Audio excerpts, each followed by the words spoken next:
Et voici la Légion étrangère, ou plutôt, car la foule simplifie toujours les noms, la Légion. On la reconnaît sans doute au képi blanc, mais surtout à ce rythme lent, lancinant, terrible, compte également son pas et sa musique.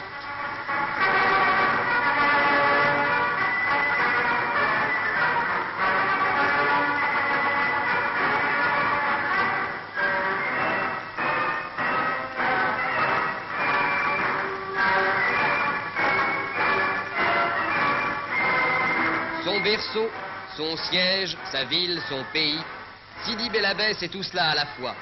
C'est de cette ville où chaque légionnaire fait un stage à son arrivée et revient entre chacune de ses affectations que la Légion a essaimé à tous les âges depuis un siècle pour toutes les tâches et tous les devoirs, pour tous les pays et toutes les gloires.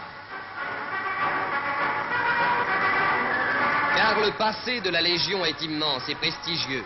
Héritier du premier régiment étranger créé en 1811, la Légion étrangère actuelle doit sa vie à un décret de 1831. Depuis cette date, les hommes à l'épaulette verte et rouge n'ont fait que mériter chaque jour cette apostrophe fameuse du général de Négrier. Légionnaires, vous êtes soldats pour mourir, et je vous envoie où l'on meurt. Voyez-les. Dans l'immense cour de la caserne de Bel Abbès, c'est la fête de la Légion, le jour de Cameron. Cameron n'est qu'un coin du Mexique, où en 1863, un groupe de légionnaires résistèrent jusqu'au dernier. On ne retrouva que des morts. C'est pour cela que l'anniversaire de Cameron est devenu la fête de la Légion.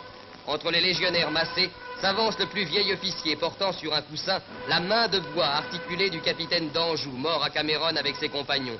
Relique extraordinaire et presque troublante, inconcevable ailleurs qu'à la Légion. Une main de bois prise au cadavre d'un soldat. C'est là le trésor de la Légion, le signe même de sa religion du devoir. Et devant le monument aux morts, un simple geste, l'élévation. C'est tout. Là-dessus, un bruit de tambour. Des souvenirs, peut-être. Des espoirs, non. La main d'un mort. Et la devise orgueilleuse et désespérée, Legio Patria Nostra, la Légion est notre patrie.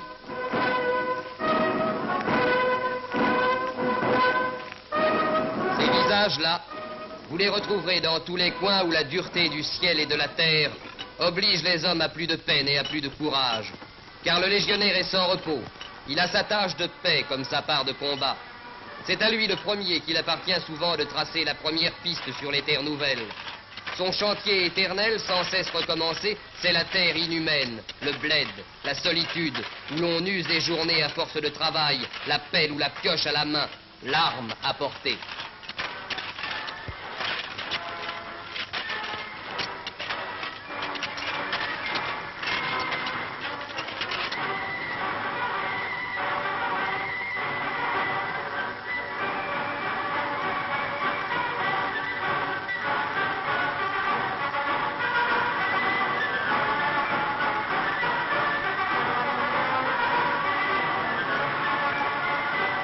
Un képi blanc sur une pelle, un képi blanc sur une croix.